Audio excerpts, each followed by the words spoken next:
Imagine this: Buenos Aires, 1856, a city alive with passion and secrets. In a quiet, lamplit studio, a celebrated artist, a master of his craft, finds his world is about to be turned upside down. His inspiration, his muse, is his much younger wife. Her beauty is matched only by her enigmatic nature. One evening, a frantic knock echoes through their home. The artist, wary of the city's dark corners, hesitates, but his wife, with a gentle touch and a pleading gaze, persuades him. "It's nothing, my love. Just open the door." He trusts her, turning the key, completely unaware that she has just invited a storm into their lives. The person waiting on the other side is not just a stranger. They are a threat she brought to their doorstep, and the artist's perfectly painted world is about to be shattered into a million pieces. What happens next? You'll have to find out. Thanks for watching, and don't forget to subscribe for more. What was buried in the kitchen garden that night would remain hidden for 20 days, beneath a fresh row of cauliflowers. This is Unsolved Crimes. Today, we unravel the chilling story of Clarinda Fiorini, the woman who watched her husband die and became the last woman ever sentenced to death in Argentina. Jacobo Fiorini had arrived in Argentina in the 1820s, carrying with him a lineage of painters dating back to the 15th century. He was a man of immense skill and even greater ambition. In a young, impressionable Buenos Aires, he found his stage. His portraits smelled of cedar and beeswax, hanging in the most prestigious rooms of the capital. When the first photographic box cameras, the daguerreotypes, arrived from France, Fiorini didn't flinch. He adapted, becoming a master of the silver plate. He was a success, a man of standing, and in 1845, at nearly 50 years old, he was introduced to Clarinda Fiorini. She was 15. He was 30 years her senior. In the calculations of the age, it was a perfect match, her beauty and youth for his wealth and reputation. They had 5 children. They had servants, they had a life of comfort. But by the time Clarinda reached 25, the gilded cage had become intolerable. Whispers began to snake through the studios and social gatherings of Buenos Aires. They said the beautiful Signora Fiorini was frequently seen with a young man named Crispin Gutierrez. He was the Estancia's farm foreman, rough, uneducated, and 25 years old. When the rumors reached Jacobo, he initially brushed them off with the arrogance of a man who believed his status was shield enough. He assumed his wife would tire of the rough worker. He was wrong.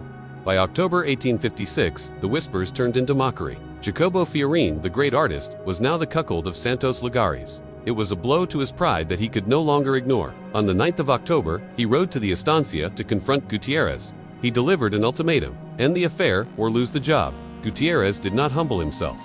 Instead, he erupted in a rage, declaring his love for Clarinda and making a threat that would soon become a prophecy. Jacobo, shaken, fled into his house and bolted his bedroom door.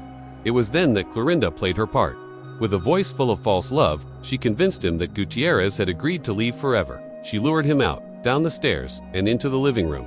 As he sat, relieved and vulnerable, Clarinda walked to the front door and opened it. Standing there were Crispin Gutierrez and his brother Remedio. What followed was a brutal, systematic execution. They didn't just kill him, they destroyed him. They beat the celebrated artist with wooden sticks, shattering his skull.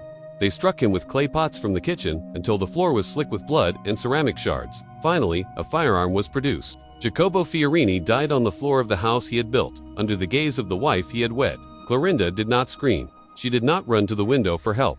According to the kitchen maids, she simply stood there and waited for the breathing to stop. Then, the cold calculation began.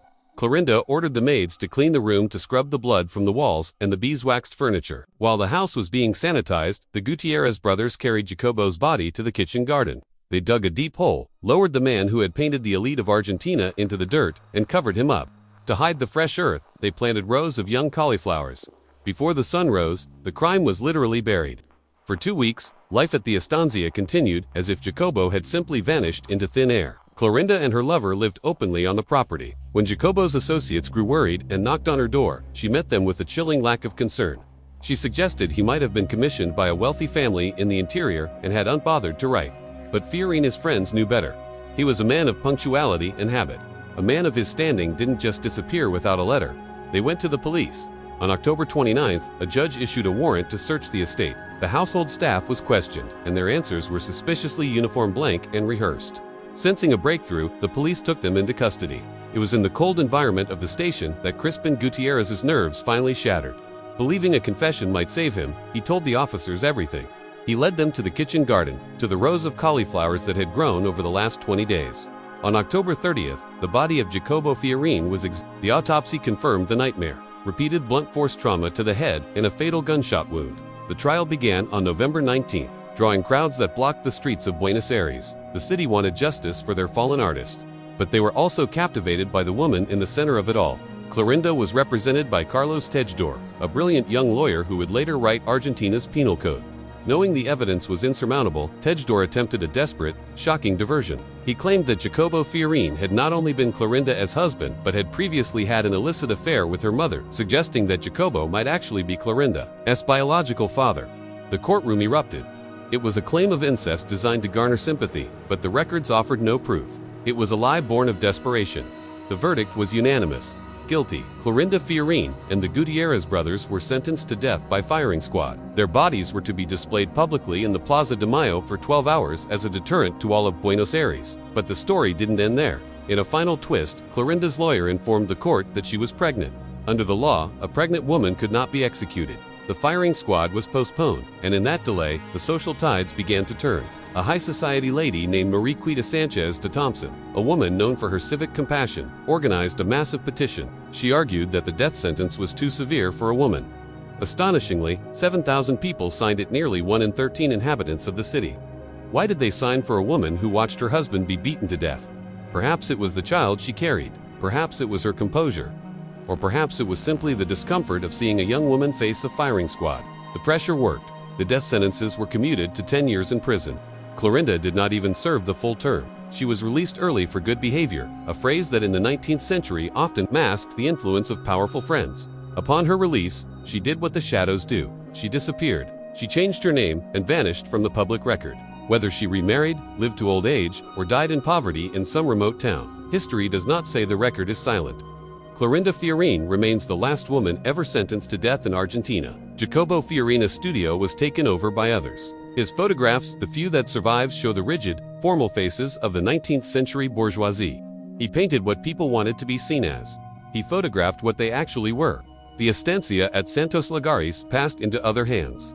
The kitchen garden is long gone. The cauliflowers were pulled up by the police in 1856, and the soil was turned over to reveal the truth beneath.